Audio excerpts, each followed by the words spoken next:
Will you tell me a story? Sure. Let me think. One story I like that I think is especially relevant to today's time was, as most stories were, word of mouth. And this story has been around for thousands of years and only written down by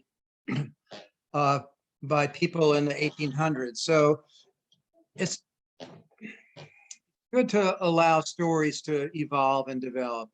And I'm going to just tell the story, and then we can talk about it later. So once upon a time, back before time was strapped onto the wrists of people and used to schedule meetings, it was told by the passages in the moon.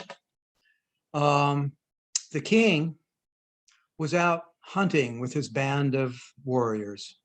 They had seen this magnificent stag, and you've all seen images of just this incredible rack on the top of this animal. And the stag was connecting with the men and then going off. And so they were tracking the stag for days upon days. And the king was getting really goal oriented. He wanted to have this mounted on, on his, in his castle. So they really were dedicated. And at one point, when they finally caught up with the stag, the king was very excited, and he got out his bow and arrow and took aim.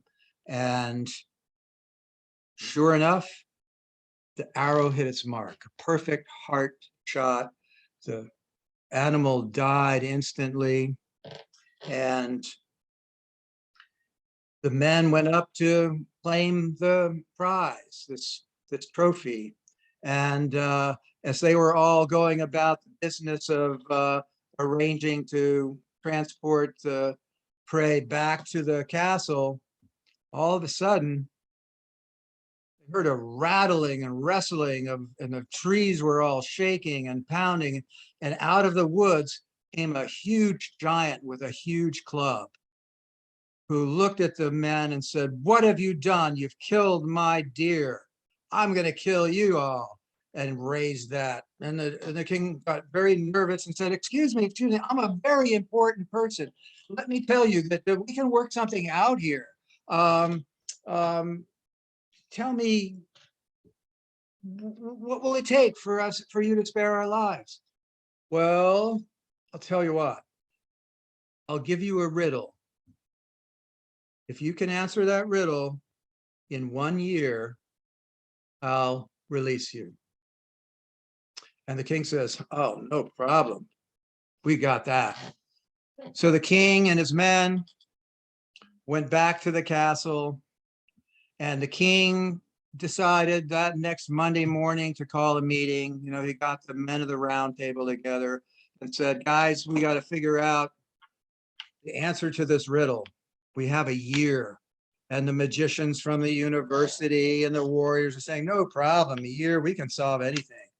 We can get the scientists on it. We can get the philosophers on it. We can get the clerics on it, but we'll figure it out. What's the riddle? Okay, here it is. What do women really want? No problem. We're on it. So they formed their, committees, and they had their meetings. And as time has a way of doing it, goes by pretty rapidly. Before you know it, here we are at the end of a year. And the king's starting to sweat and get nervous. Well, one of his warriors, who loved the king so much and couldn't really tolerate the idea that the king would be killed, said, I'm going to surrender my life to answering this riddle in time for the king to be released from his curse.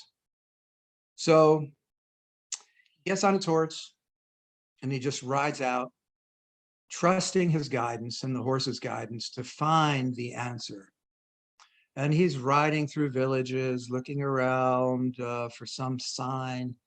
to tell him what direction to go in.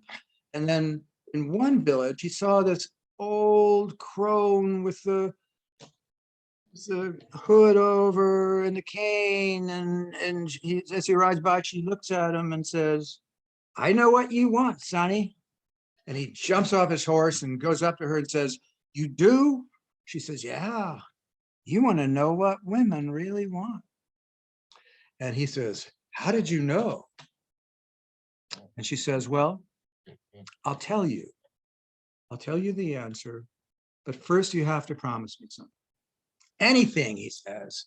"I love the king so much, I will give anything to have the answer to this riddle so that he can survive." And she says, "Okay, what you have to do is marry me." And he says, "Done." And so he pulls her up on the horse and they ride back to the castle. And he goes through the gate, and the people are kind of curious about what is going on here. And he says, "We need to plan a wedding." And all of his fellow warriors say, "Dude, what are you thinking?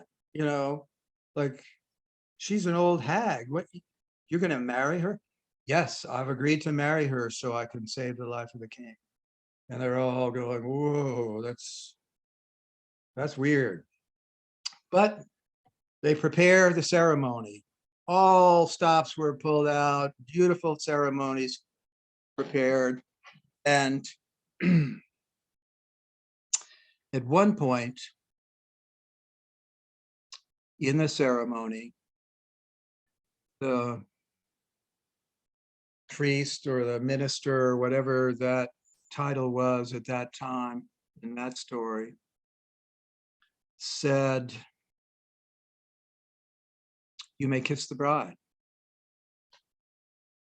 And as he kissed her, she turned into a beautiful woman that was his age mate. And everyone went, "Wow." And then after the ceremony, as they were going back to their chambers, she said, "Well, there's good news and there's bad news." "Well, tell me." "Well, the good news is you have broken the spell, half of the spell, by marrying me and kissing me. The other half is it's only for half time. Half of the day, I'm a beautiful woman, and half of the day, I'm, I think, a very wise crone. But what would you prefer? Would you prefer me to be the crone during the day for all to see on your arm as we walked around town, and a beautiful woman in bed with you at night? Or would you rather have me be a beautiful woman during the day and the old crone in bed with you?" And that's when I pause and let people think about that, feel about that. Hey, what would I do?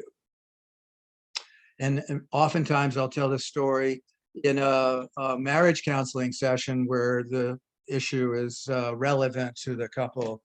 And so I'll put it to the guy, like, what's your answer? What would you do? And most of them don't know what to say. And so we'll take the week and think about it.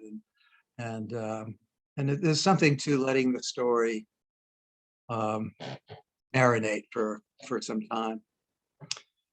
And then I go back to the story, and what did the noble knight say? He said, "It's your life, you decide." And she went, "Oh, that was the right answer.